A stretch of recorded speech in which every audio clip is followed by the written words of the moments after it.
What is going on? What is going on? Welcome to this week's episode 107 of the STS Guys. I am Jeremy.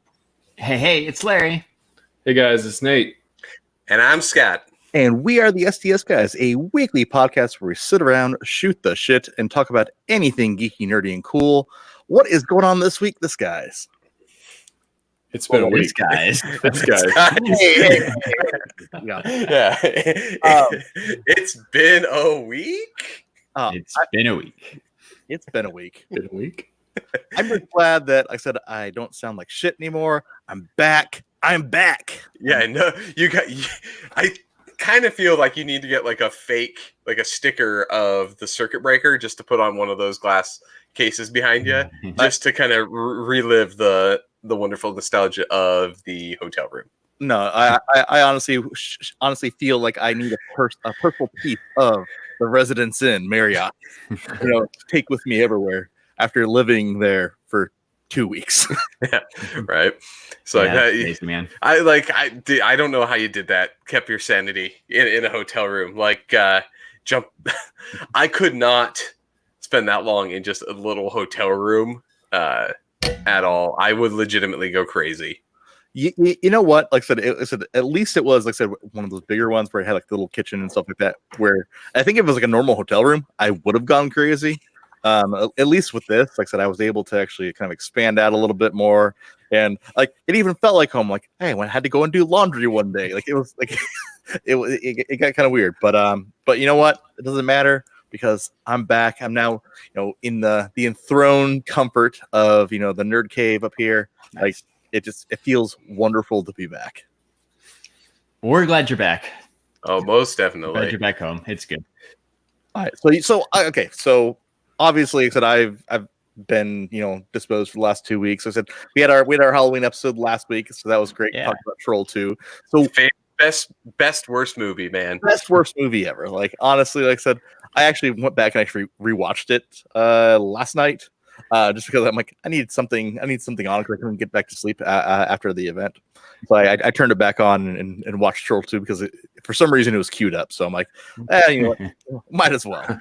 But what have you guys been up to this week? Well, Larry and I fulfilled I'm going to say we fulfilled a dream. Yeah. A week, sometimes you have like goals in your life that take you a year, 2 years to fulfill, but this one took us a week. Scott and I headed back out to White Castle. And actually got White Castle this time. We made it. You did it. Pretty epic when you told me that you guys went, because I know that it's like a new thing. They just opened here in the Valley, and it's been nuts. So Scott, recap if you missed last episodes. Scott and I tried to go late last Thursday night, and they shut down early. Yeah. So we were a little discouraged, but one day this week, I think it was Tuesday. Yeah, it was Tuesday. So Tuesday we decided to head over there, and took about 90 minutes. Yeah, I was gonna say an hour and a half. Yeah, from when we got there to like ordering, and then probably another 15 minutes to get our food. Honestly, like the amount of time after we ordered before we actually got our to-go bag in hand was insanely long, but it's still new. There was like their week anniversary, right? And going through to kind of give everyone an idea with it, to get into the restaurant, the line was probably 100 or so people in front of us. It wasn't that long. It wasn't, but it wasn't very long, but like it was just slow going through, and people were ordering like 60, like two, like the you're walking out with your Crave case. Yeah, the Crave cases, and then somebody had the Crave box with the 100 sliders. Like it was nuts the amount of food people were fucking buying. Yeah. So like at the end of the day, was it worth the wait? Oh, of course it was. Oh yeah, we had to. It was going to happen sooner or later, anyhow. You're right. It's just a badge of honor that we had to wait over an hour to get our tiny little burgers. So instead of having like a bunch of hurdles to go through, like Harold and Kumar, you just waited in line. I was actually about to bring that up. I'm like, you guys should have shot like a sequel movie on your like iPhone, Scott Leary. So we could have, because we had the 2 shots. We could have been like, we just got out the concert. We're hungry. It's time to go to White Castle. And then getting up there and taking a photo of this white, not even like a sign out in the front. Like they've got the like city to loan them one of those big ass like construction, like from this day to this day, construction will be going, to be like White Castle's closed. Wow. Oh yeah, it was serious. There were cops. So, like on Tuesday when we went, there were cops. There were tents in the parking lot, so you weren't getting too much sun. There were EMTs. Yeah, and so you know the fancy like people that make the porta potties out of like the big trailers. Yeah, that make the nice bathrooms. They had one of those big trailers of bathrooms sitting out front for people in the line. Yeah, there was water stations in the line, so they had little things set up so you could have water while you waited. It was so it wasn't just like a line; it was an event. It was an event. It was absolutely an event. I literally made the comment as we're up there, like, this feels like every convention, like waiting to get like to the person to get like your signature.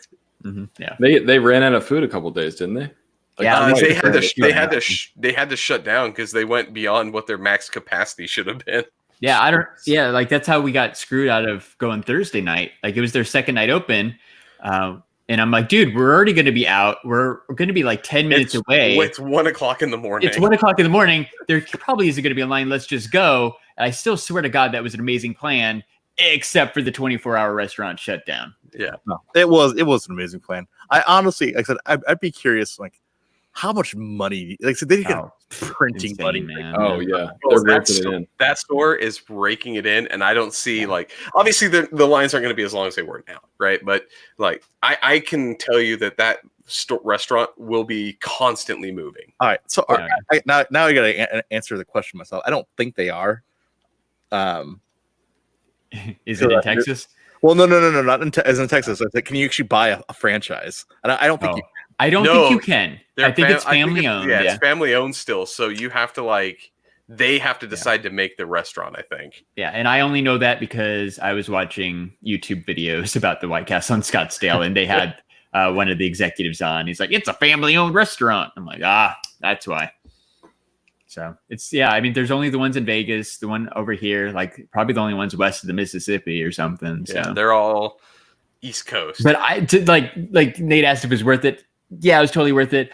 I got it out of my system though, and I'm not in a hurry to go back. Yeah, like I want to go back, but having them, I will now wait until it gets to a more routine thing for people, and then start going back up there. Like it kind of reminds me of like when In-N-Out started here. It was huge. There was long lines for a while. Actually, it stayed busy for quite a long time. So I'll be interested to see how long the White Castle hype actually takes over. Yeah, and if you hit In-N-Out on the wrong day, it's still really busy sometimes.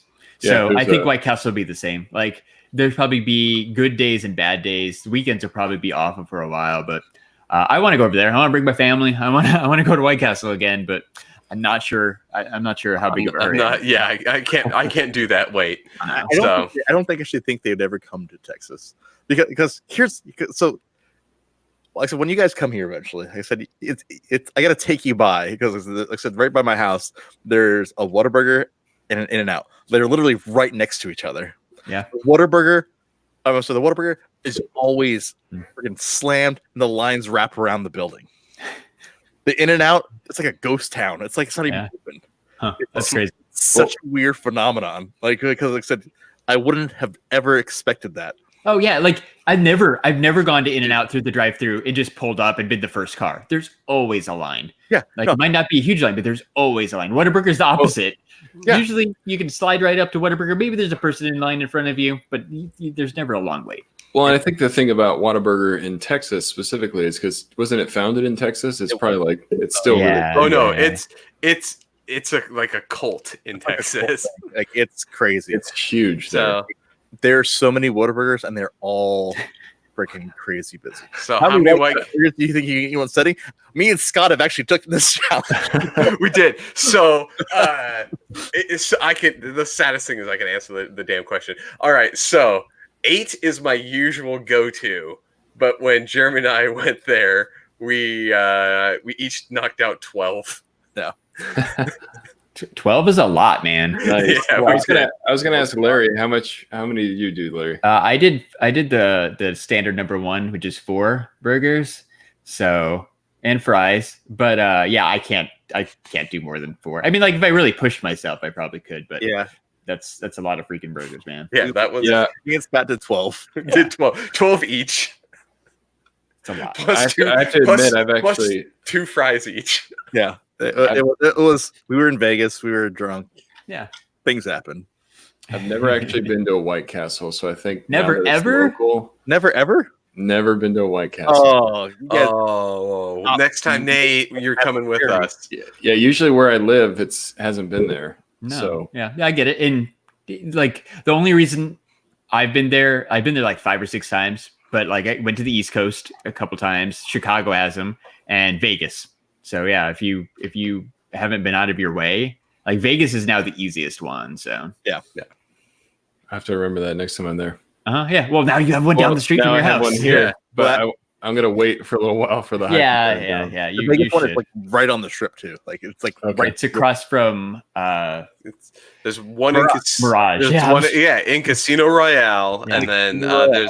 there's one on the other one's on Fremont, kind of by the Heart Attack Grill. Well, I'm definitely trying it now.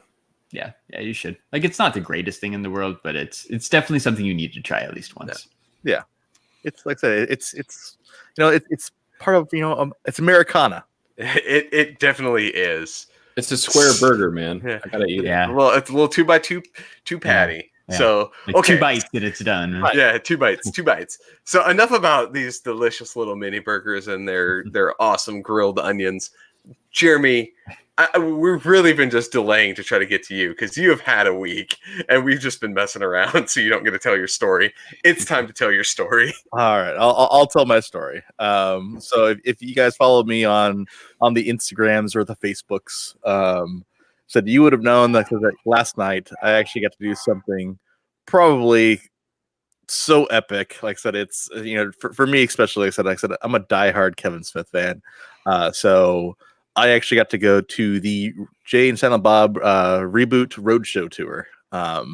So where basically Kevin Smith and Jason Mewes are actually touring the movie across the country, and so what they actually do is they actually tour across the country. They intro the movie.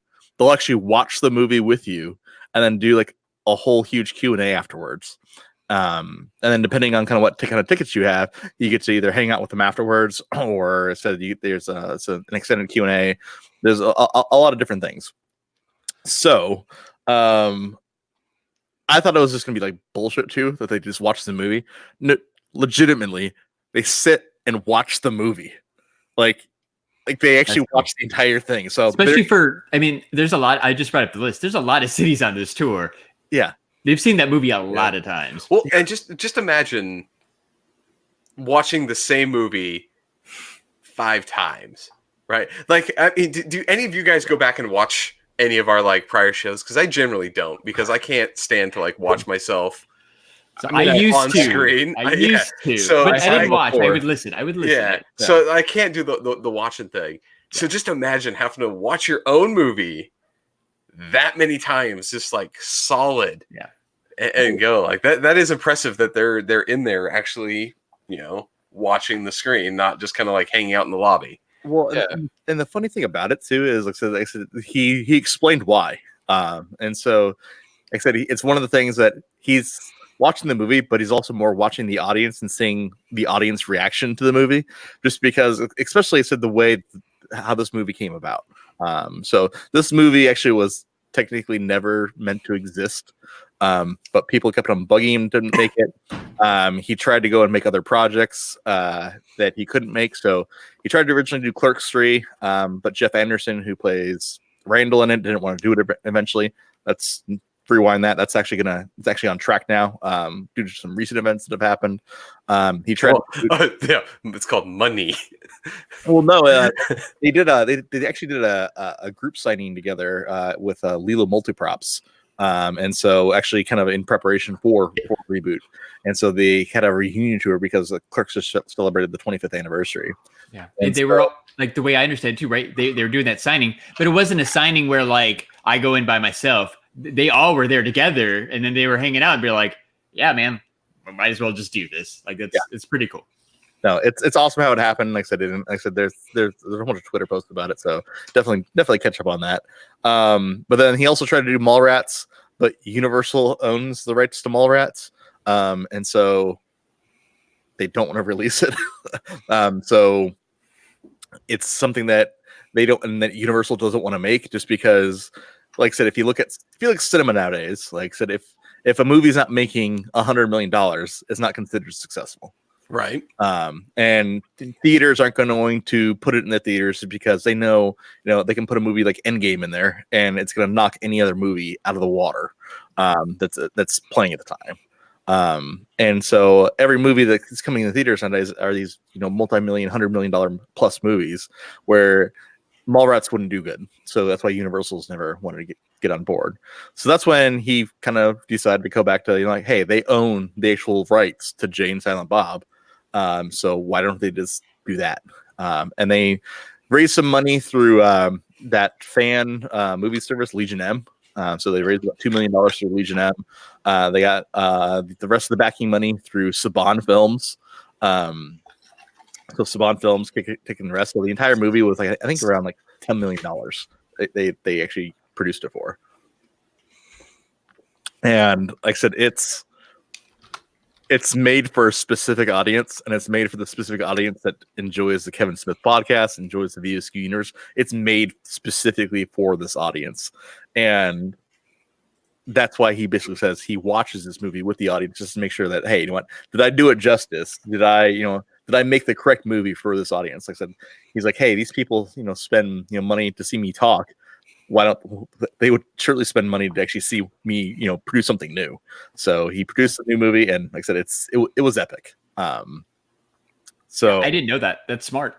Yeah, like really he has this built-in audience, but I'm assuming you mean there's inside jokes and stuff that you would get if you listen to the podcast, that kind of stuff. And there's inside jokes within inside jokes. It's like the inception of inside jokes. And it touches on the entire. So before there was a connected universe, so Kevin Smith actually had a connected universe. And it was the View Askew universe. So basically Chasing Amy and Dogma and Jane and Silent Bob Strike Back, and now Jane and Silent Bob Reboot. There's a couple others in there as well. All take place within this View Askew universe. So Jane and Silent Bob actually show up in multiple different movies, in Clerks. And technically that includes the Scream universe. Mm-hmm. Because they did show up in Scream. So Scream 3, I think. Yeah. So yeah. Because it was on the Miramax slot. It was on the Miramax slot. Yep. So it's one of those things to where, like I said, it was complete. The movie has so much complete fan service in it, and like I said, if you're a Kevin Smith fan, like I said, you just enjoyed it more than you honestly probably should have enjoyed any other movie. And it's also self-aware too. Like so, for example, how they got the majority of their money from Saban Films. They also make fun of basically Saban Films in the movie. So wait, Saban Films, don't they make all those Power Rangers movies? And so there's jokes about them getting money from Saban Films to make this movie. Like I said, it plays on top of itself, more and more and more as it goes through the entire process of basically Jane and Silent Bob going to Hollywood to stop the reboot of the Blunt Man and Chronic movie. That's really awesome. So it's a reboot of Strike Back, which so basically in Strike Back, like I said, they were going to Hollywood to stop the Blunt Man and Chronic movie from happening. Yeah. This one takes a slightly different spin. This one, their same concept is they figure out that a reboot of the Blunt Man and Chronic movie is happening with Blunt Man v Chronic, basically making fun of the Batman v Superman from Justice League, and they go into the whole explanation of basically what the difference between a reboot and a remake is, and like I said, the whole kind of breaking down of basically what makes a reboot and what makes a remake, and how all this ties together. Like I said, they do it in such a real way, an awesome way. Like I said, it was probably, I hadn't had laugh my ass off. Like I usually laugh There my he's ass off back. the entire movie. Awesome. This is like the definition of fan service. Yeah. Well, no, absolutely. Yeah, I mean, like the fact that they're, I mean, how often do you hear about a creator going to and doing a tour with fans to promote their movie? I mean, it's really just for the fans, and all the Easter eggs, like you said, like to be able to pick those up as the show's going on. Like it must be really cool to be such a devoted fan like you are, and being sitting there and watching it and knowing that they're in the theater with you, just to make sure that you enjoy it. Yeah, when they, to your point, how many times have you seen a director do like even a tour with the film? Yeah, they might do like a couple of stops and show it, but they're not traveling and going like city to city and making like an event out of it. Like this is the first time I've ever heard of anybody doing that. Yeah, right. Maybe you do a Sundance or you go to Austin for South by Southwest, but you're not going all over the United States. It's pretty cool. No, well, and so Tyler makes a great point in the chat too. Like I said, in terms of cameos, you can tell that Kevin Smith is a friend of the industry and a friend of basically just Hollywood in general. There's so many big cameos in this movie. So it was great to see a ton of them. So like obviously, I said from the trailer, you saw a few of them. You saw Elizabeth Hurley, I think. Is that who it is? Yeah. Mm-hmm. She makes an appearance. Ben Affleck makes an appearance. Rosario. Yeah, Chris Hemsworth's in there. Yeah. Matt Damon. I was gonna say Matt Damon. Val Kilmer's in the movie. Justin Long, Jason Lee. I mean, you have so many great actors in the movie. Jason Vanderbeek. Yeah, and then I think that probably one of the funniest things that I found about that I liked about the movie is basically it's Kevin Smith also making fun of himself as well. So because the person who's directing the new reboot of Blutman v. Chronic is Kevin Smith. Okay, yeah. Kevin Smith actually plays himself in the movie as well, and so he plays like this ultra like stereotypical version of himself of going off on weird tangents and putting his daughter in every single movie. And literally all the one-liners that he says like every single every single podcast show or every single time he interacts with fans. Like it was great to see that, just because like I said, it was complete fan service because everyone knows that's him. Yeah, right. That's awesome. That sounds fun. So they're doing this tour, and I think they played it like one night too, like last month or something, right? But did they talk about how this is actually going to be distributed? Like, how can we see it? So it actually comes out on streaming services and also on digital and physical media on January 21st. Oh, okay, cool. So a couple more months. Yeah. And it should be everywhere where everybody can watch it. I'm sure Scott and Nate will be checking it out then. Oh yeah, no. Definitely. I want to see this. So they wanted to wait until after I said the near the end of the roadshow tour. Yeah. So that's when that's coming out. Yeah, that makes sense. Right? It's something special for people for this tour. Like, totally makes sense. Tyler brings up a great cameo. There's a Chris Jericho cameo. Oh, nice. Larry. And the way he shows up is fantastic. I love Zack Ryder, not Chris Jericho. You like wrestling. Don't lie. There's not just one. I know Larry being you're not a one wrestling. Yeah. Well, Scott, so like I said, just because we've quoted it many times. So the kid that plays, the $15 little man. Yeah. He shows back up in the movie. Put this shit in my hand. If your money doesn't show, then you owe me. Oh me, yo. Yeah. They show up back in the movie as dispensary owners.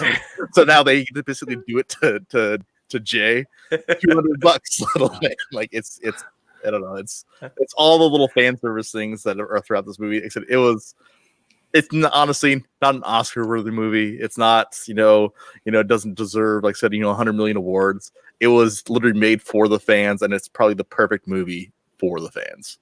Well, I really honestly think that movie studios need to stop chasing these big, huge payouts and start looking towards, can we make movies just for the certain people and not care if it's the biggest success in the world?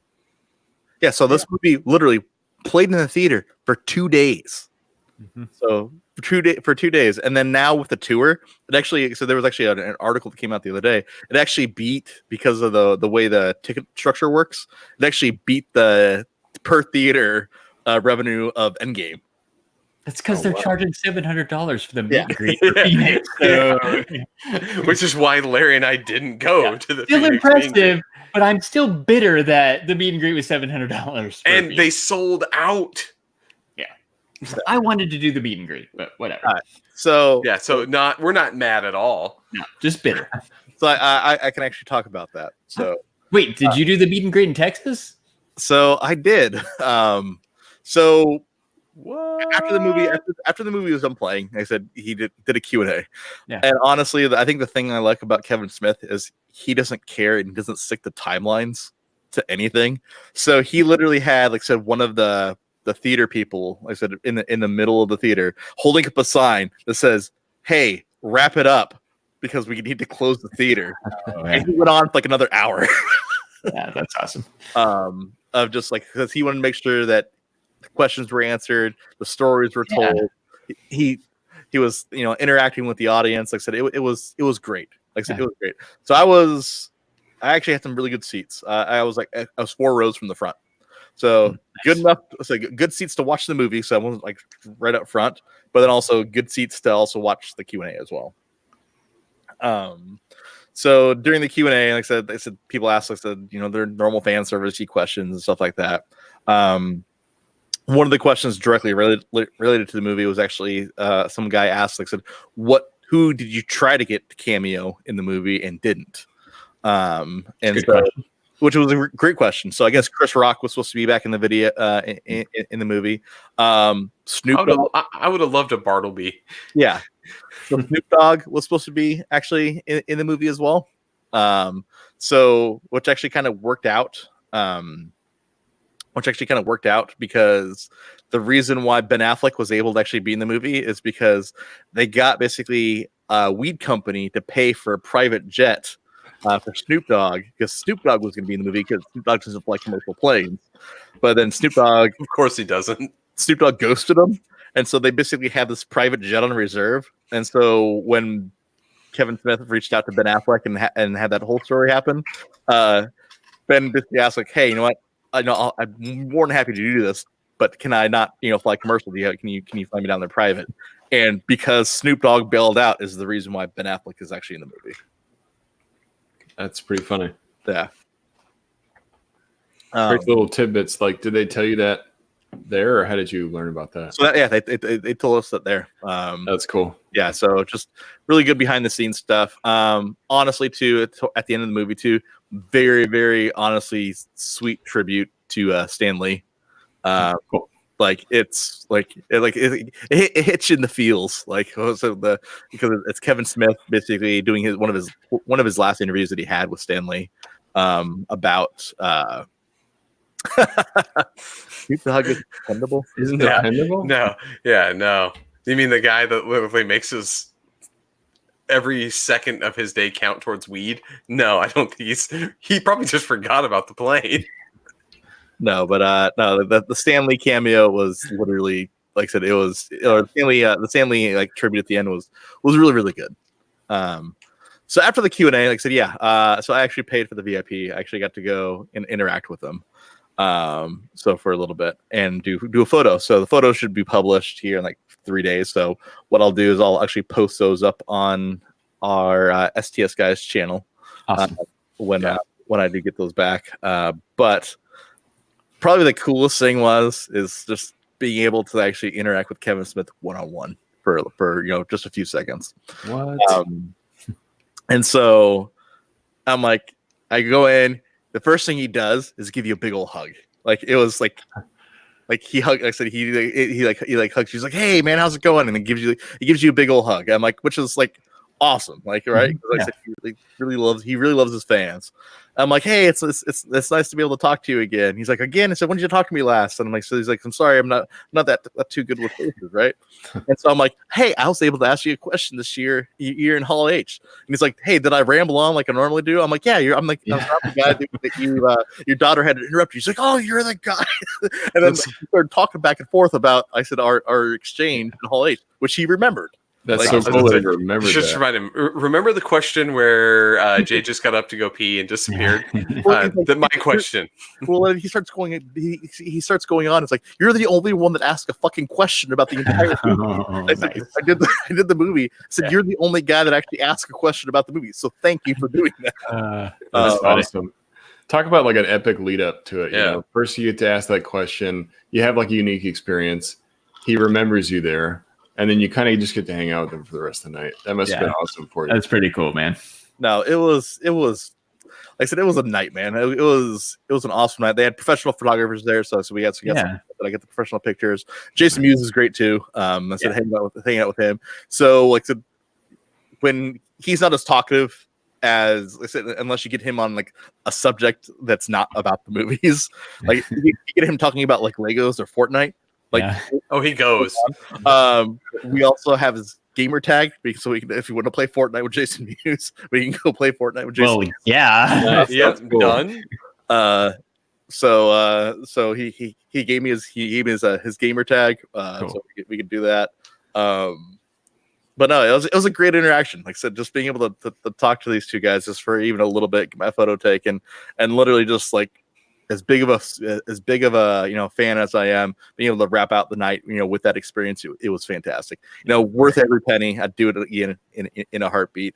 Larry knew how excited I was because Larry was with me actually when I bought these tickets. Yep, at the IHOP. We were at the IHOP in San Diego, when we were at San Diego Comic-Con. Yep. He's like, "Oh, dude, they're on sale," and so I couldn't buy these tickets fast enough. That's right. We were in the Uber on the way to IHOP.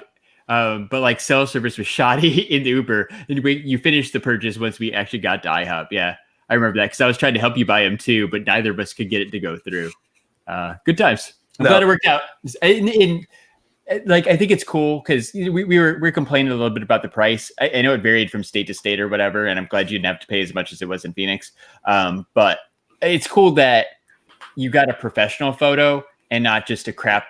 Like, give me your phone. Cell phone, right? Because if the lighting's bad and all that kind of stuff. Well, you never know what you're gonna get, so it's cool that they at least are gonna make sure everybody got a good picture too for their money. That's not a usual thing. Like, so that's pretty cool. Yeah.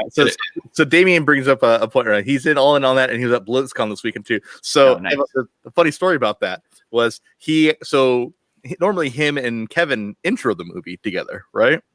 And so Jason Mewes, like I said, Kevin Smith came out to intro the movie, and Jason Mewes wasn't there, and he didn't show up until like I said the Q&A section of it.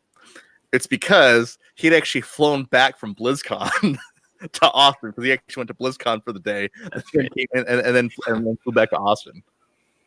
That's crazy. Awesome. Must be nice. That's pretty right. That's pretty cool.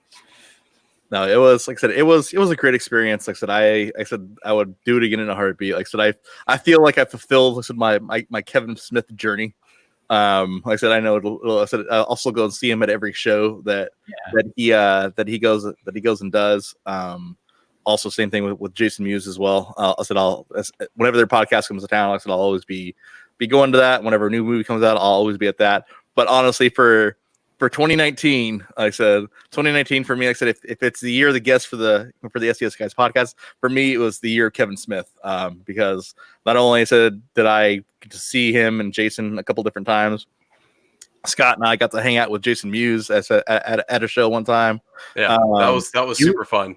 You and I went and saw him right before you moved. Yeah, you saw Kevin Smith too, right before you moved. So you did see them quite a bit the last like 12 months. Yeah, and then like I said, being able to have the Hall H experience, like which was once in a lifetime as well, during his one of his movie premieres, not just him just moderating a panel. Like it was like I said, it was the year of Kevin Smith for me. So like I said, cool. I could not be happier for.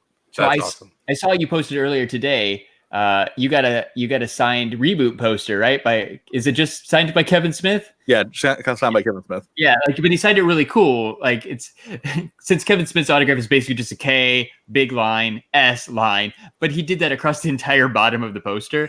I thought it looked really cool. So It's a full size theatrical poster too. Yeah, so that's what I was assuming. Yeah, that signature must be huge, which is cool. So probably the coolest thing. So they weren't handing them out there, but because they're all being mailed.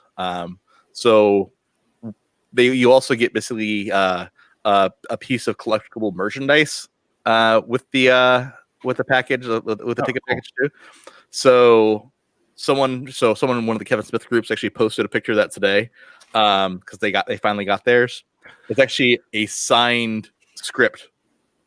Wow. Oh wow, that's awesome. Yeah, that's super cool. So I actually got a signed script of the movie actually coming too. So that's cool, awesome. Yeah, I mean, it sounds like you really got your money's worth here. Like, especially if you're like a big time fan like you are, Jeremy. Like, it's right down your alley. They did a ton of stuff for you guys. You got a lot of one-on-one time. I mean, it sounds like a really cool event. I'm happy you got to experience it. It was great. Like I said, and then from front to back, like I said, the entire experience was like just amazing. It's cool. Very cool. Silence. So talking of reboots, Jeremy, do you have that thing I sent you pulled up? Or can you get that pulled up? Let me pull it up. So I decided we were all this talk of reboots, or the Jay and Silent Bob reboot, right? Got me to the point where I was starting to think, what topic do we have? Because we obviously don't plan for shit. Larry comes through Clutch on Friday and sends me a commercial for an old food product and was like, hey, did you ever had these? I was like, yeah, I think I remember them. I don't know if I've ever eaten them though. And so I started to think, what shit from the early 90s was like that? Because there's tons of stuff that we had as kids that's gone. Should come back. Like, what needs to get the reboot treatment? And I sent Jeremy some things that I found that I was like, these 100% have to come back. What was the one I sent you? Hormel Franken stuff? So yeah, the Franken stuff. It's on the list. Jeremy has it pulled up here. Let me I'm gonna pop it on the screen here. So I had a list. So the first one I found that I was like 100% Butterfinger BBs. BBs. I loved BBs. They were good. They were pretty great. So the thing that was great about the Butterfinger BBs was I hate a full bite of a Butterfinger bar. Like, they're good, but every bite is too much. It was kind of like the Reese's. It was like the Reese's Pieces of Butterfinger. Yeah, 100%. And I was like, these need to come back. You know how we were talking like Halloween candy last week? Like, I feel like Butterfingers in general are a candy that nobody passes out anymore. Maybe for that reason. Like, it's still around. I feel like when we were kids, it was probably a top 5 candy bar, but like, I think its popularity is super faded. So it's funny you bring this one up. Plus, I'm totally digging those Simpsons wrappers on the Butterfinger BB. Yeah, so this was out of the time when it was the Bart's. Yeah, I remember. The better not lay a finger on my Butterfinger. Yeah, and that was Bart saying that. Like, now it's Bart obviously there. Yeah, that's. So I actually just recently had a Butterfinger again, like a full size. Got just because, and this is the reason, because I can't remember the last time I actually had a Butterfinger. I am with you too. That's where I'm at right now. I can't remember. Then on the actual package it says, "Hey, new formula, new this, new that." So I'm like, huh. I'm like, does it really taste different? I'm like, or does it still taste like a chocolate dipped Chico stick? Like, yeah, I read what it is. Well, I read an article that kids are actually revolting against this new formula. I think it's gross. Really? Who knew there was so much drama around Butterfingers? It tastes like basically chewing on chocolate peanut butter wax. It sounds disgusting. That doesn't sound good at all. And I'm strangely intrigued. Well, like Larry said, I think the Butterfinger's been dropping in popularity over the years. I haven't had one. I don't crave one. It's not like my go-to snack, that's for sure. But like Scott said, every bite was weird. It gets stuck in your teeth. And it was okay, but it wasn't my favorite. Is this peanut butter or is this toffee? I'm not really sure. Yeah. It's this weird happy tooth. But yeah, but the BBs were the small ones where you didn't have any of the problems of the Butterfinger were non-existent with the BB. Like that's how the Butterfinger should always have been. It should have evolved into that and stayed that way. Yeah. Oh, I completely 100% agree. So this was the first one I found. I remember I was like, these have to come back. This is the one. Here we go. Hormel Franken. Do you guys remember the Hormel Franken stuff? No, I don't. It looks horrible. I actually do. Jeremy and I, who grew up in like the rednecky families, remember the Franken stuff. Well, so here's the thing: Hormel had the Franken stuff, and then also Oscar Mayer then copied them and also had a version of this as well. Yeah. So I said the cheese ones were really popular, where they had the like the nacho cheese inside of them, and those stayed popular for a while. But yeah, these I think lasted like 2 years, from like 89 to like 91. Like they were gone. Like I was real little, but they real little. Like Ian and I were watching, like there was a YouTube video that popped up, was like awesome Halloween commercials. So we watched it, and this was on there, and he kept rewinding it back and forth, because if you're watching this live, you can see the chili center of the Hormel Franken stuff like is oozing out of the wiener. It's pretty hilarious on the commercial when they break it in half, and this large amount of chili just plops out. It's pretty disgusting. So good. I don't know if this ad is for Halloween or not, but it really makes it less appealing. It was a spooky theme. Yeah, like because they called it Franken stuff, like Frankenstein, right? Oh, you found it. Yeah. Well, here's the thing: they still make them. What? Yeah, Oscar Mayer still makes them. No way. I'm sure that. Yeah. So just for the name Franken stuff, though, I want, like I said, we need to reboot the Franken stuff.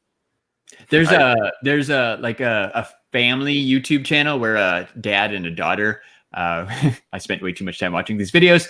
If dad and the daughter made their own, like they got one of those like boba straws and like stuck it through the hot dog, and then got like the pastry cone thing, filled that thing up with chili and shoved it into the hollow hot dog and heated it up. So it's actually probably pretty easy to make. Like Ian wanted to make it. I'm not so sure. He doesn't even like chili, so that's I would 100% eat the chili dog. I would try it. I love a chili dog. Hey Scott, can you throw that no, hey, comment up? I'm going to tell you right now. Keep going through the list. Okay. Yeah, Leopoldo, his thing is good. All right, I loved these things. These things were amazing. Teenage Mutant Ninja Turtle Ninja Pies. The Ninja Pies. So they were basically. Do you know the cherry turnover hostess things? They're basically that. But they had vanilla pudding inside instead. But if you can see in the background, it's kind of darkened out. The outside of these were green. Yeah. It was like a full-on dark green. Like it was kind of like crunchy, right? It was. Yeah. Those were good, man. Those were really good, actually. I remember these things vividly because you're like, I'm eating something that's green. Well, I don't know what year these came out, but we were probably fairly young kids, and we were probably all obsessed with the turtles. So a delicious dessert. Yeah. Hell yeah, I want to try that. I really want one of these now that I'm looking at it. I think when Team T2 come out? I think these were like late 80s to early 90s as well. I think these were around to like 94, 95. Is that add on there TMNT2 though? Yeah, TMNT2. That's because these came out around that same time. Yeah, 91. 91. Yeah, 91. So these, I think that these went till like a couple of years out of 91, but they were definitely some good. They were good eating. Good eatings. Good. All right. Jeremy, I know you missed these. Oh, I fucking miss these. Hostess Chocodiles? Hostess Chocodiles. I don't really remember these. Is that a chocolate Twinkie? It is a chocolate covered Twinkie. Yeah. Chocolate Twinkie. I never had these either. Oh, yeah, never had that. The good old Chocodiles, man. They were the shit. I mean, that seems like a logical thing Hostess would make, right? They got Twinkies, they got chocolate, because it looks like the Ding Dong chocolate or whatever on it. They already got all those ingredients. It's 100%. It's the same like chocolate shell that like a Ding Dong has. Yeah. Oh, but it's over a Twinkie. Huh. Wow, they were amazing. They were some good stuff. Pretty good. All right, who remembers these sons of bitches? I remember PB Crisp. The PB Crisp. Crisps. Yes. I'm not sure. What is that? They were like, it would look like a peanut, but it was like a cookie kind of a thing. Kind of like a Nutter Butter? Yeah, kind of like a Nutter Butter. So kind of, but it was like a cookie outside, and then inside was peanut butter. So imagine like peanut butter filled pretzels. Like if you remember, okay. But it was almost like we replaced the pretzel with like a cookie. Yeah. Okay. Yeah. And they were like a peanut. Yeah, they were literally shaped like a peanut. Like they look kind of like an actual like a peanut shell, and you just pop them in and eat them, and they were so good. Yeah, it was like a sweet peanut butter. Yeah. So, I don't remember these at all. It was good. Yeah, I found quite a few that I was like, these are all my favorites that need to come back. I'm digging this list so far, man. Yeah. Oh yes, I was hoping these would be on the list. Yes, dude, what kid did not go to school with Dunkaroos? I don't know why they stopped doing these because this was like one of my favorites. They lasted a while. They stopped in like 2012. Like they've been around for a while and then just faded out. They were so these are the things that like you were the cool kid in school if you had Dunkaroos in your take to school lunch. I mean, like, just a cookies that you dipped in frosting. Yeah, it was It was like a cookie, and they had like different versions. So they had like the vanilla, the chocolate, right? And then they had different frostings that went in the side. So it was basically making your own like sugar cookie. Yeah, no, that's pretty cool. It reminds me of those I don't know what they're made of. Those cracker sticks with the cheese. Similar idea, but the dessert version. Yeah. The Nutella and Go. It's basically kind of like this. That's a bastard rip-off version. It is a bastard rip-off of Dunkaroos, but Dunkaroos was like the OG of the like treat with a dipper. Yeah, dessert. Yeah, I'd down some Dunkaroos right now. Dude, I would love. Like, I don't know why kids didn't like Dunkaroos. Maybe it's because they're too. Maybe it's because they're too Australian. Well, the fact the thing with them is like they are very like the mascot and everything. It's like you're a child if you eat this. So I think. I don't care. Yeah, I was like, you're underestimating adults' world. I would eat the hell out of it. Leopoldo mentions, remember Mr. Peanut had cheese balls that came in a can. And they still make them. They so they have those, or they have other companies that make them. The only way I could buy them was buying an entire case of them off of Amazon. Yeah, they're kind of they got the Surge treatment, right? Like I was gonna add Surge to this list, but Surge is back. Like you can buy it today, so that's already done. So I did buy the Mr. Peanut cheese balls, and they're just as terrible. Like I said. So here's the thing: they're good if you eat them on the first day. Okay. However, you leave them out for any longer than a day after popping the seal, they're fucking terrible. They're horrible. They they almost like melt. It's like the weirdest thing in the entire world. It just tastes like you're eating a ball of green. It's like, oh, this is now turned to cardboard. All right, gross, icky. Yeah. All right, next one. Shark bite. Like there's gummies, and then there's the most badass gummies that ever were. Shark bites take that cake because they weren't regular like gummies. They were like more of a. They're like solid, like most of them are just basically gummy bears in slightly variation form, not shark bites. This is more like a fruit snack. Yeah, right. Like because it's Betty Crocker. Like Betty Crocker still makes fruit snacks, but they don't make shark bites. But all those are kind of like see through or whatever, like you know, like opaque. Whereas these are like the solid color. These are almost like jellies. These almost kind of remind me of sweet, kind of like a Swedish fish. Yeah, like a Swedish fish. Yeah, but shaped like Jaws. And then they had the great white flavor that was always the mystery. I don't know if that ever got solved. But like used to have the competitions in school with like who had the most great whites won. You know, I think it was just a mix of the different colors, like the different flavors, like a tropical punch or something, fruit punch. Yeah, because I remember it was always like kind of like that Hawaiian punch flavor. Yeah, that makes sense. Hawaiian punch. That's another one that should be on this list. Hawaiian punch. And here's the Ecto Cooler. Now I know that came back in like come back, but it went away real quick, like 4 years ago. When the thing, but it wasn't the same. It was not the same Ecto Cooler. No, remember I bought it, and you're like, this is not the same thing. That sucks. That's disappointing. Yeah. It's like, why wouldn't it be the same? Did they like lose the recipe or something?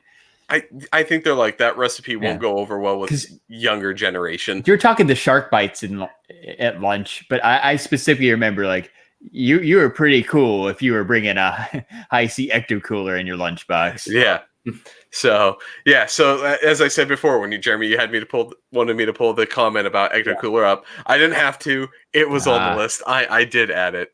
No, well, see, they and to Tyler's point, yeah, they brought the ecto cooler back for the new Ghostbusters movie when the all lady one happened, but it wasn't the same ecto cooler. Like there was something about it. It was like, this is not right. Well, ecto cooler was never okay. So remember, there was back in the day. There were two ways to get ecto cooler. There was either the juice boxes, or remember, you could actually buy it like in the large like. The big, kind of like the Hawaiian Punch thing. They were like physical like cans, like beans almost, but it's like ecto cooler. Mm-hmm. Yeah, maybe that's the difference. Yeah.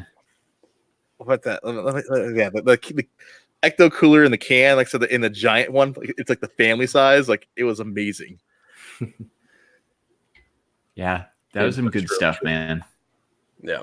What else we got? All right, come on, let's do the next one. Here, just so I can show you guys what I'm talking about. Oh, okay.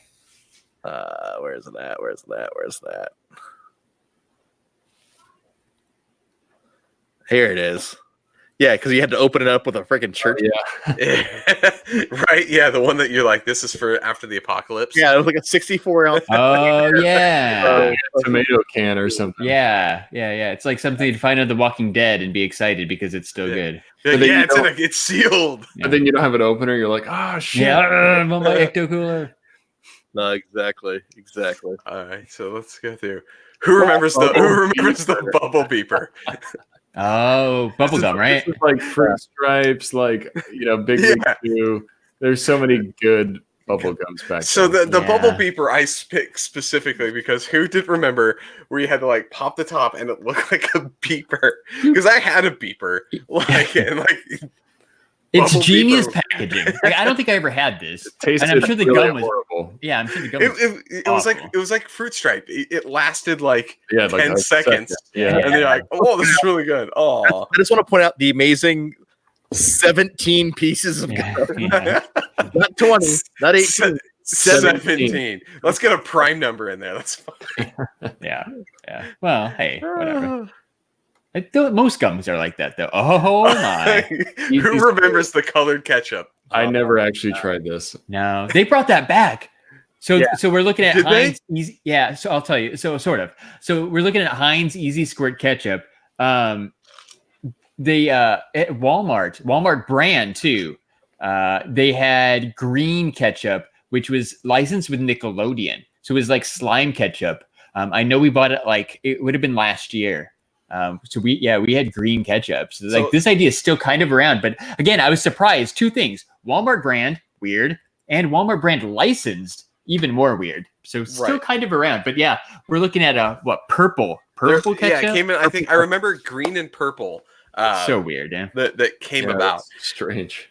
But yeah, it was. So it didn't ever taste right. Like there was something off about it. Like it was you could taste the food coloring or whatever, but like it was. So the green one we had tasted a little like it kind of tasted ketchup, but you're right, it did taste weird. But I thought it maybe just tasted weird because it was Walmart brand. But maybe it has something to do with the food coloring. I think it's like to get the ketchup that color. Well, here's the thing. So to get ketchup purple, okay, makes sense. Like I said, you can to get ketchup green. That takes some engineering. I think a lot of different colors into it. Yeah. So Tyler Calvert says he's got the green Walmart one in his pantry right now. Yeah. It's a thing. Yeah. It's okay. So it's still a thing. But yeah, it was specifically this because it came about, I think at some point, Burger King had a thing where they did green ketchup for a while for like a promo for a movie. Like maybe when they did the black buns, like Burger King does all the weird stuff. Yeah. But like I remember that as a child, like the different color. Oh, these were amazing. Just where you bought like the old school. Oh yeah. the bubble gum where it was the gumballs in the carton. Yeah, juice. You got it labeled juice carton gum. Yeah, I read that. Like it looks like a carton of milk that you would have gotten in the cafeteria. These would never last long for me. I'd always just like keep. Oh yeah. Yeah, well, and same thing. The flavor's not going to last more than 10 seconds. And they were all they were like little like bumpy balls too, like the little textured gumballs. Oh yeah. Right. They weren't smooth like a normal gumball. No, they weren't. Yeah, I remember that. I love the packaging on this too, and the art. Like they're super cool, super like late 80s. They were very. Point of a lot of this is like the box art is really what attracted you to the candy. You're like, oh, that candy looks interesting and fun, right? I want to eat it, you know. And that's like back in the day when we were kids, they were nailing this shit. Like everything was coming out. It looked awesome. Yeah. Like Scott, do you have my candy on here? The one I freaking obsessed about. I did not. I did not add it because I figured you'd want to add it because we would probably have some time. So I'm going to let you. This is a good segue. This package is a good segue for this. Yeah, because I think that's it, right? Just double check. I think that was the last one. Yeah, that's the last one. Okay, perfect. Yeah, so that's the last one. Oh, so, I've got one too. I'm going to bring one up while you guys. Okay, well, Jeremy, pull up a picture of it, get it ready because we're going to have to show everybody. So. And so, Larry, what's yours? Oh, I'm bringing mine up too, dude. Okay. All right. So I distinctly remember, like I said, my all-time favorite candy, which I don't know why they stopped making these because there was such a big thing about actually bringing them back. Let me pull up. Jesus Christ! Why doesn't the internet? I said, why can't I find a picture? Here we go. Because no one but you ate the Mr. Watermelon. Oh yeah, yeah. You've told me about these too. Mr. Watermelon. So for people who don't know, lemon heads were not the only flavored head candy. I guess they had different flavors other than lemon back in the day. And Jeremy was. Is this a live eBay listing? Yes, it looks like it is. Just buy it now. Looks like it is, Jeremy. Buy it now, Jeremy. That's a good price. That dude, Jeremy, that shit is so like. But what are you gonna do with a pack you can't eat? You can eat it. I'm gonna eat this shit. You could eat it, or you could just leave it on your shelf as a display item. These are new. Look, there's calorie counts on them. These are new. You need to buy those. So maybe they still make them somehow. That's even. Fuck, I'm buying this shit. Like. Taste buds, meet your melon. No. Yeah. So for anybody who doesn't know, what we're talking about is watermelon heads. They are, like I said, they are a watermelon lemon head. What? Well, no, they are not a watermelon. They are not a watermelon because lemon heads were hard. Yeah. These are bigger and softer. Mr. Melons were chewy, and they were green on the outside. They were pink on the inside. Scott, like I said, I have obsessed ever since Scott has known me. I have obsessed over this is one of the things that we talked about as a get to know you when we were first becoming friends. And there's a reason I didn't put it on the list because I knew you were going to pull it up. Oh, this shit was the best.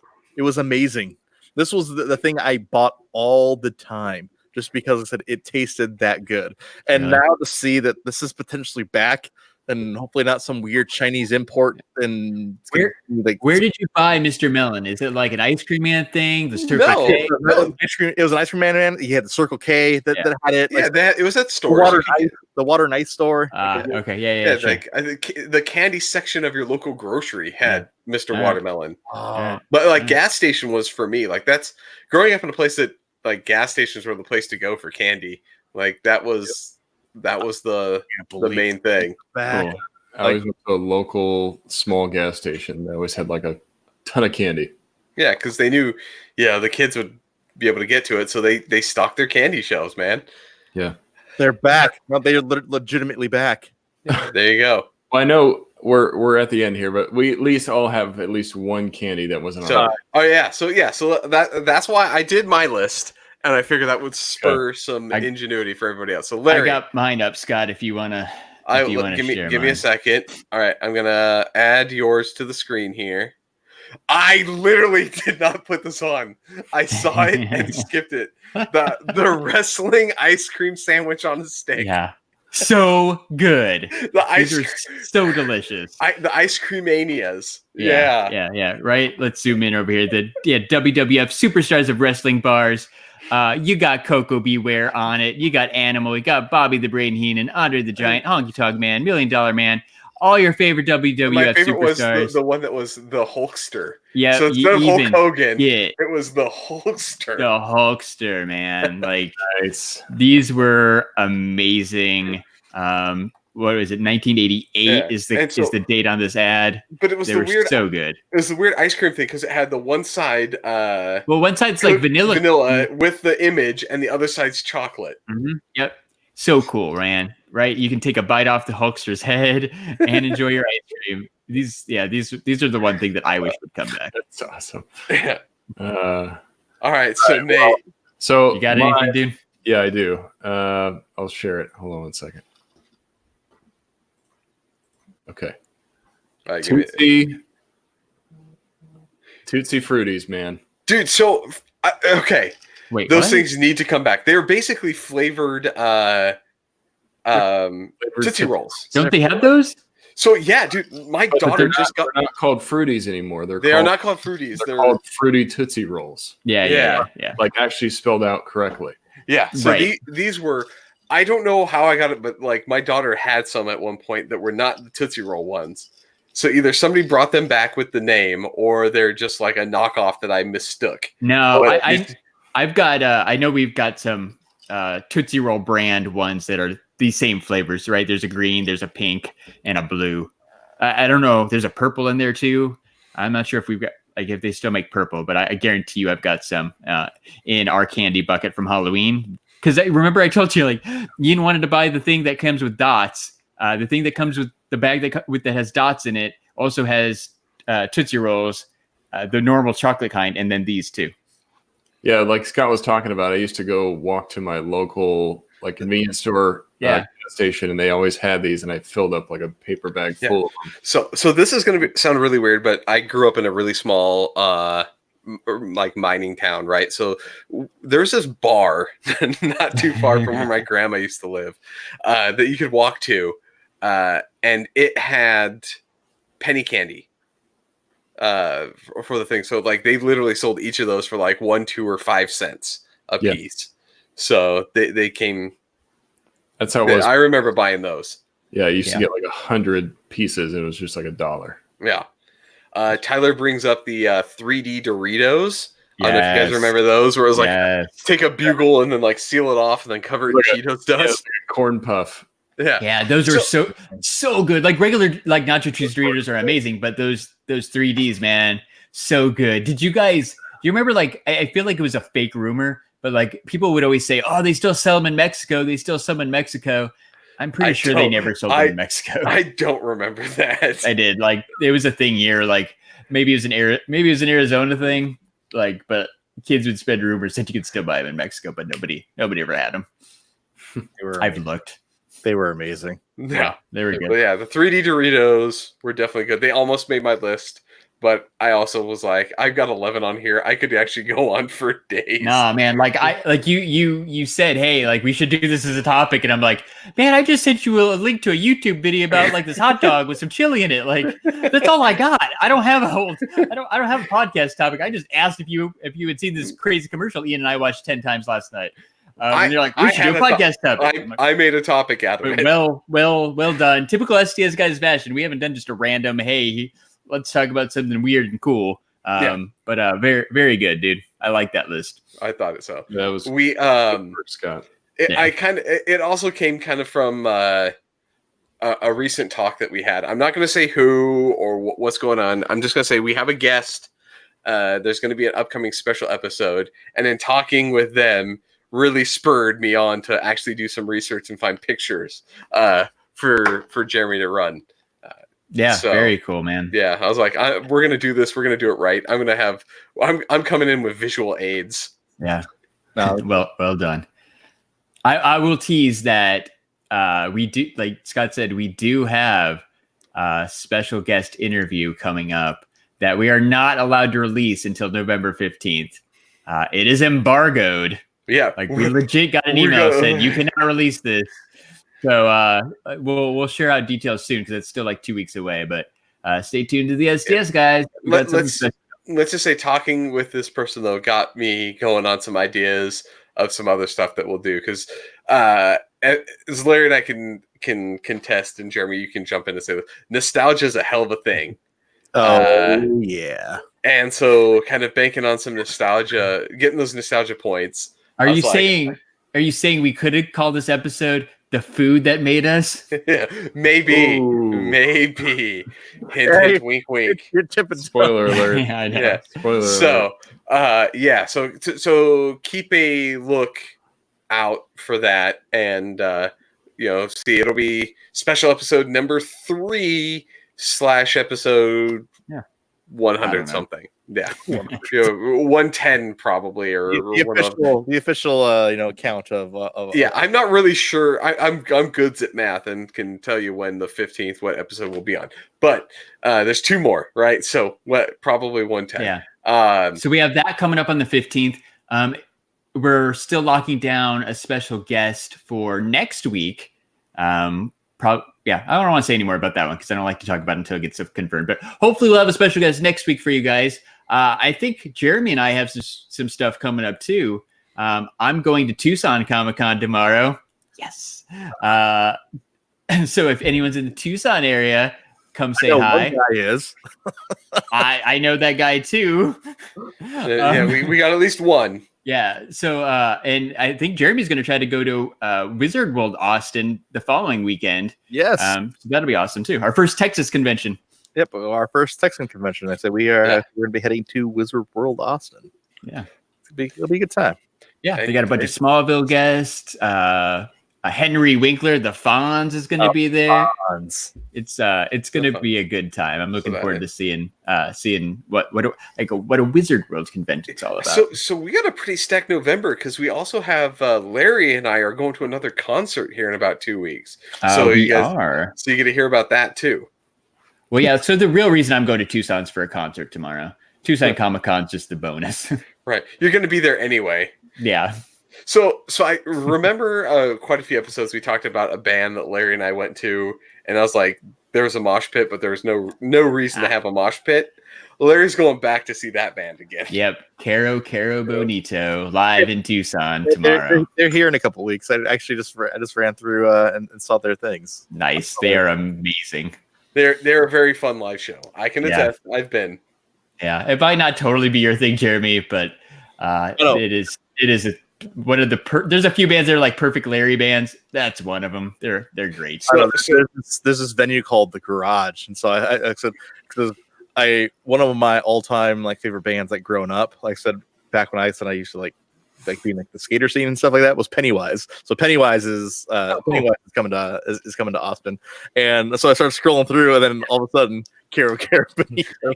I know Larry went to that. I know them. Well, here's the thing. I don't have anybody to go with. That's not a. You're not going to be comfortable going by yourself to that. There. Hi, I'm Jeremy. Yeah. That was the most interesting part was the other people that were there that were not the same demographic as me and Scott. To recount the story, Larry and I were the only people to get patted down and security checked going into that movie. They saw us as you're not hipster. What are you doing here? We're going to pat you down for weapons. Seriously. They let 10 people in front of me go, and then we're like, I'm going to have to pat you down. I was like, oh, Jesus. This guy looks suspicious. Yeah. We were being profiled as somebody who didn't fit in. Yeah, we really were. These guys don't belong here. They must be coming to shoot the place. We were definitely discriminated against. Or sell drugs. Yeah, sure. I'd go for that route. Either or. Fair. Either or, they're up to no good. Either way. Yeah, but it was a good time. So I'm doing that tomorrow. I don't know. No big plans for Tucson other than a little bit of a con, a little bit of concert, and probably some barbecue. I was gonna say, of any place to go, Tucson Comic-Con's a great couple hours. You can knock out, go through, look at all the stuff they have, and within a few hours of that con. Like, so it's not something that you have to spend the whole weekend at. So Yeah. going down for a day like is well worth it for that one. Yeah. So if you want to follow all of our convention coverage for these 2 awesome weekends, you can do so by following us on Instagram at STS Guys, and you can follow us on Twitter at STS Guys. And I promise to post up at least one picture from Tucson Comic Con on Facebook at the STS Guys. And I'm Larry from the STS Guys. Well, now we are also live on Facebook. Yeah. Hi, Facebook. Hello. Hi, Facebook. We love you. We do. So, you know what else we love? We love Funko Pops. And if you love Funko Pops, you should head to shumistore.com and enter code STS Guys to save 10%. They've got all the new Star Wars Pops from Rise of the Skywalker, so go get those. You're not going to want to miss out. And my Coca-Cola bear is shipping out. Oh, yeah. They got all the new ad icons, too, like the Energizer Bunny and the Coca-Cola bear that Scott got. Shumistore.com, code STS Guys, save 10%. If you like saving money, we know you like wearing T-shirts and hats, like that awesome Deadpool hat that Scott's wearing right now. Go to Animated Apparel Company. You can get yourself some awesome licensed apparel from things like Marvel and DC, cartoons, I don't know, everything you name it. They probably got it at animatedapparelcompany.com. Enter code STS Guys, you're going to have 10% and get that free shipping. Yeah. Honestly, like I always want to tell people, we shill for these people because we actually like the service that they have. Yeah. So Show him like a villain. Thank you. And go check out our friends podcast, right? You should totally listen to Talking Pops. Talking Pops just launched a new podcast a couple weeks ago, right? Mike and Josh. So you should check out the Pawnee Public Forum. That's right. It's a Parks and Rec podcast that I'm totally digging so far. So go support them, please, because it's new. Like all new podcasts need some love. Pawnee Public Forum. It's available wherever you listen to podcasts. Check out the Four Dorksmen. They just did an awesome Halloween episode with Julie Beauvais, Funko Fanatic. So go check that one out. Check out Geek Together. Geek Together's got an interview with Cletus Selden. That's right. Ooh, Hebrew Hammer. Hebrew Hammer. Right, friend of our channel. So that's going to drop this week. So go check that one out. Check out Pop Collectors Alliance. They're always awesome. They got an awesome Facebook group. Who else am I friends with? I'm sorry if I'm forgetting you. Check out Tomorrow Comes Movies. Those guys are cool too. I still think I'm forgetting somebody. Check out. I Zach think we are. Ryder. I think you've gone through your entire shill. All right. That was a mega shill. Go listen to Funko Funcast because that's still one of the best. There's one that you're on that you haven't said yet. Which one? Which one? Check out the Totally Rad Movie Podcast. Last week, Scott and I talked about the 1988 classic Beetlejuice. I'm going to go ahead and say Beetlejuice.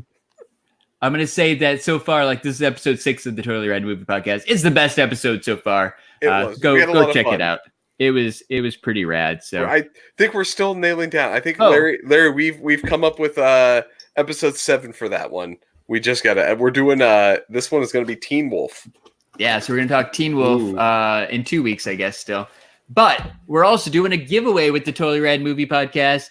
You can win this Go Calendars exclusive glow-in-the-dark Beetlejuice Funko Pop. Check out Totally Rad Pod on Twitter at Totally Rad Pod for details on how to enter to win this super awesome glow-in-the-dark pop. That's our first totally giveaway. Yeah. So. All right, I'm tired. All right, with that, Jeremy, take it out. All right. So for episode 107 of the STS Guys, I've been Jeremy. Hey, it's Larry. Hey guys, it's Nate. And I'm Scott. And we are the STS Guys. Have a great night, everyone. Bye-bye. I like that. He really does. Of course he does.